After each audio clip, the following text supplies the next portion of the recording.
दैव देतं पण कर्म नेतं ही म्हण सध्या चंद्रपूरच्या राजकारणात तंतोतंत लागू होताना दिसते। चंद्रपूर महानगरपालिकेत काँग्रेस आणि शिवसेना उद्धव बाळासाहेब ठाकरे पक्ष सत्तेच्या उंबरठ्यावर होते। दोन्ही पक्ष एकत्र येऊन भाजप विरोधात सत्ता स्थापन करणार हे चित्र काल रात्रीपर्यंत स्पष्ट होतं। मात्र काँग्रेसमधील वडेट्टीवार विरुद्ध धानोरकर या अंतर्गत वादाचा फायदा भाजपने घेतला आणि दोघांच्या भांडणात तिसऱ्याचा लाभ या म्हणीप्रमाणे भाजप चंद्रपूर महापालिकेत सत्तेवर विराजमान झाला। सर्वात धक्कादायक बाब म्हणजे चंद्रपुरात महापौर उपमहापौर निवडणुकीत शिवसेना उद्धव बाळासाहेब ठाकरे पक्षाच्या नगरसेवकांनी थेट भाजपला पाठिंबा दिला आणि यामुळेच काँग्रेसचं सत्तेचं स्वप्न एका रात्रीत धुळीस मिळालं।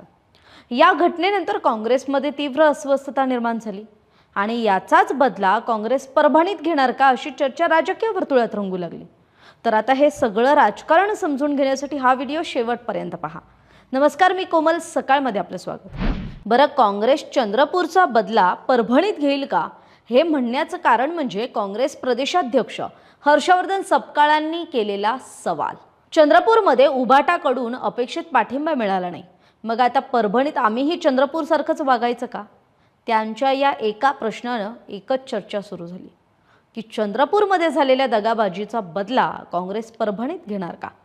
परभणी महापालिकेत सध्या काँग्रेस आणि शिवसेना उद्धव बाळासाहेब ठाकरे पक्षाची आघाडी सत्तेत आली आहे। शिवसेनेचे 25 तर काँग्रेसचे 12 नगरसेवक निवडून आलेत आणि याच आघाडीमुळे भाजपला सत्तेपासून दूर ठेवण्यात त्यांना यश आलं होतं। मात्र चंद्रपुरातील प्रकारानंतर भाजप परभणीतही तसंच समीकरण जुळवण्याच्या प्रयत्नात असल्याची चर्चा आहे। काही नगरसेवकांना सुद्धा भाजपकडून संपर्क साधण्यात आल्याच्या बातम्या येत आहेत।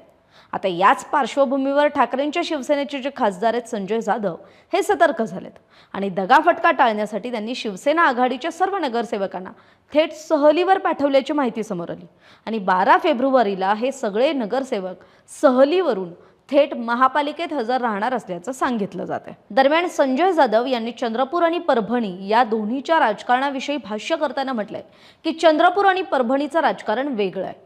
चंद्रपूरमध्ये निवडणुकीपूर्वी युती नव्हती, पण परभणीत मात्र काँग्रेससोबत आधीच आघाडी झाली होती। आम्ही निवडणूक एकत्र लढलो आणि सत्ता देखील एकत्रच स्थापन करू असा विश्वास त्यांचा आहे।